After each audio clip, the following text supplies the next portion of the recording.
जय गुरुदेव। एक बार स्वामी जी महाराज ने सत्संग सुनाते हुए कहा, आध्यात्मिक या रूहानियत का मतलब कर्म का, धर्म का मतलब हिंदू मुसलमान किसी ने नहीं समझा।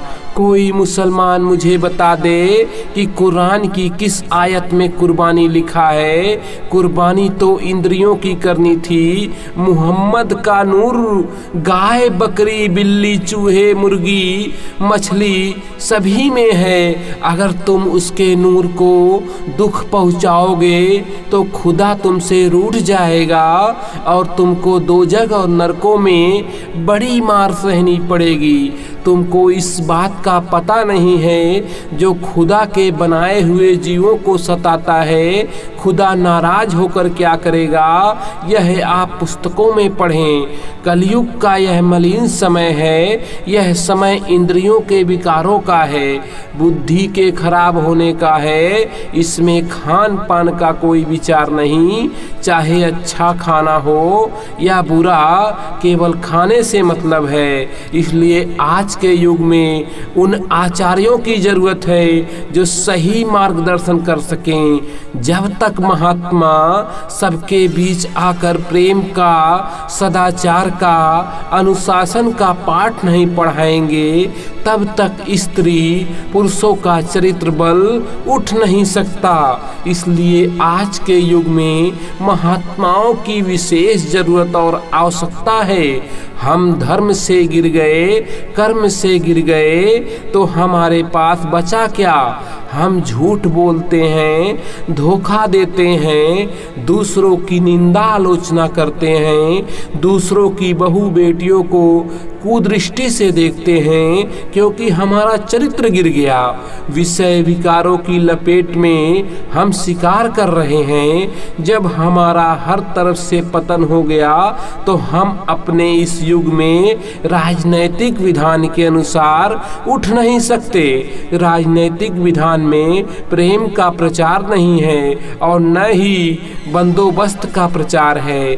जब प्रेम का प्रचार होता है तब इंसानों के अच्छे विचार उत्पन्न होते हैं। जब मनुष्य हर प्रकार से गिर जाता है कि अपने परिवार से, अपने कुटुंबियों से, अपनी बेटियों से, अपनी बहनों से इतना तंग आ जाता है, इतना आतंक छा जाता है कि वह फिर सोचने लगता है कि हमारा जीवन कितना कलेशमय हो गया है।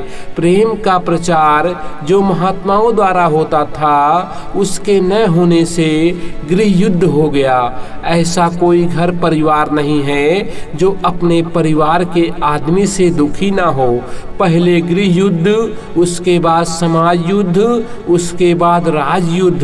राज के नियमों का उल्लंघन, समाज के नियमों का उल्लंघन और फिर देश के नियमों का उल्लंघन हो गया।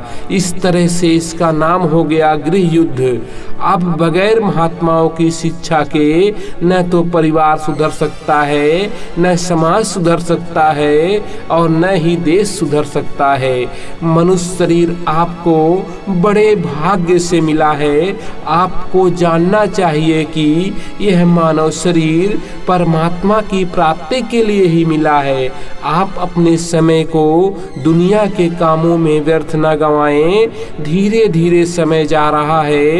एक दिन वो मालिक अपने लोगों को भेज देगा और कहेगा कि मेरे मकान को खाली कर दो। बस धड़ाम से यह शरीर जमीन पे गिर जाएगा। लोग इसे उठाकर जला दे या गाड़ दे, तब आपकी जीवात्मा को नरकों में यातनाएं देने के लिए भेज दिया जाएगा। फिर उसमें से निकालकर 84 में डाल देगा। आपको सोचना चाहिए कि आपने इस शरीर को पाकर कोई भी अच्छा काम तो किया नहीं और आशा करते हो कि स्वर्ग मिल जाए, वैकुंठ मिल जाए। आपको नहीं मालूम कि आप हर पल, हर समय कोई ना कोई कर्म कर्म तैयार कर रहे हो। अब सोचो कि कैसे इससे छुटकारा मिलेगा। इसके लिए आपको महापुरुषों की खोज करनी पड़ेगी, वही आपको इससे छुटकारा दे सकते हैं और नरक और 84 की यातनाओं से बचाकर कर्मों का भुगतान कराकर आपको यहाँ से अपने घर, अपने सच्चे घर जाने का मार्ग बताएंगे। तभी आपको असली आनंद मिलेगा। मनुष्य शरीर बड़े भाग्य से मिला है। बच्चा हो, बूढ़ा हो, स्त्री हो, पुरुष हो, पति हो, पत्नी हो, मित्र हो या शत्रु हो, जितना जितना समय लेकर हर आदमी आया हुआ है उतने ही दिन तक एक दूसरे का संबंध रहेगा। सभी लोग इस कर्म क्षेत्र भूमि में सब कर्म करते धरते एक दिन यह जीवन लीला समाप्त कर देंगे। जिसका जितना हक जिस जिस पर है वह उतना अदा करना होगा। यह लेन देन का कारखाना है, जो करता है वह पाता है। कोई पति बनकर आएगा, कोई पत्नी बनकर आएगी, कोई पुत्र बनकर आएगा, कोई पिता बनकर आएगा, कोई मित्र बनकर आएगा। इस अवधि में आकर अपना अपना लेन देन करते हैं। कोई 10 साल के लिए आता है, कोई 20 साल के लिए, कोई 50 साल के लिए आता है। किसी की आयु कम है, किसी की ज़्यादा। इसी थोड़े जीवन काल के लिए तुमको परमात्मा को पाने का काम करना है, ताकि तुम्हारा रोना धोना और मौत की वह हालत ना आए, फिर दोबारा 84 और नरकों में भटकना ना पड़े। तुम साधना के द्वारा मौत पर विजय प्राप्त कर लो, ताकि उसका खौफ ना रहे। जब समय पूरा हो तो खुशी खुशी इस पंच भौतिक किराए के मकान को मकान मालिक को सौंप दो। यदि जीवन काल में तुमने यह काम नहीं किया तो याद रखो, मौत तुम्हारा पीछा कर रही है और तुम उसके जालिम पंजे से बच नहीं सकते हो। इसलिए तुम महात्माओं के निकट आओ, तब तुम्हारा सभी काम आसान हो जाएगा। सभी सत्संगी स्त्री पुरुष बच्चे साप्ताहिक सत्संग में अवश्य सम्मिलित हों। अपनी सामर्थ्य के बाहर कोई सत्संगी अपना कदम ना रखें। आपस में प्रेम सबसे रखें। किसी के घर में अंडा, मांस, शराब, मछली का सेवन ना हो। मांस खाने वालों और बुरे आचरण वालों से सावधानी पूर्वक बर्ताव रखें। सत्संग में आकर परस्ती गमन करने वालों को भारी दंड दिया जाएगा।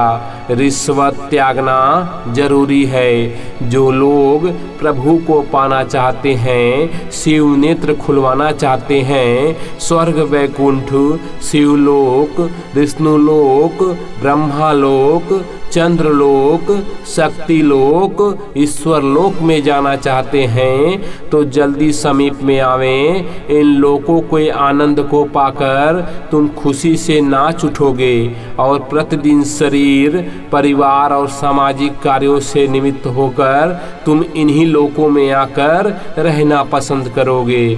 जो प्रेमी साधना में लग गए हैं उनकी यही हालत प्रतिदिन हो रही है। आगे कितने जय गुरुदेव बाबा बनेंगे। सत्संग एक ऐसा अखाड़ा है जहां हर तरह के दाव देकर मन को परास्त किया जाता है। मन को कैसे परास्त किया जा सकता है, इसे महापुरुष ही समझा सकते हैं। किसी भी बाहरी साधन से यह मन काबू में नहीं आता है। जब इस पर सत्संग की चोट लगती है तब यह धीरे धीरे इस शब्द को, इसको नाम का रत्न मिलने लगता है। तब कहीं जाकर यह काबू में आता है।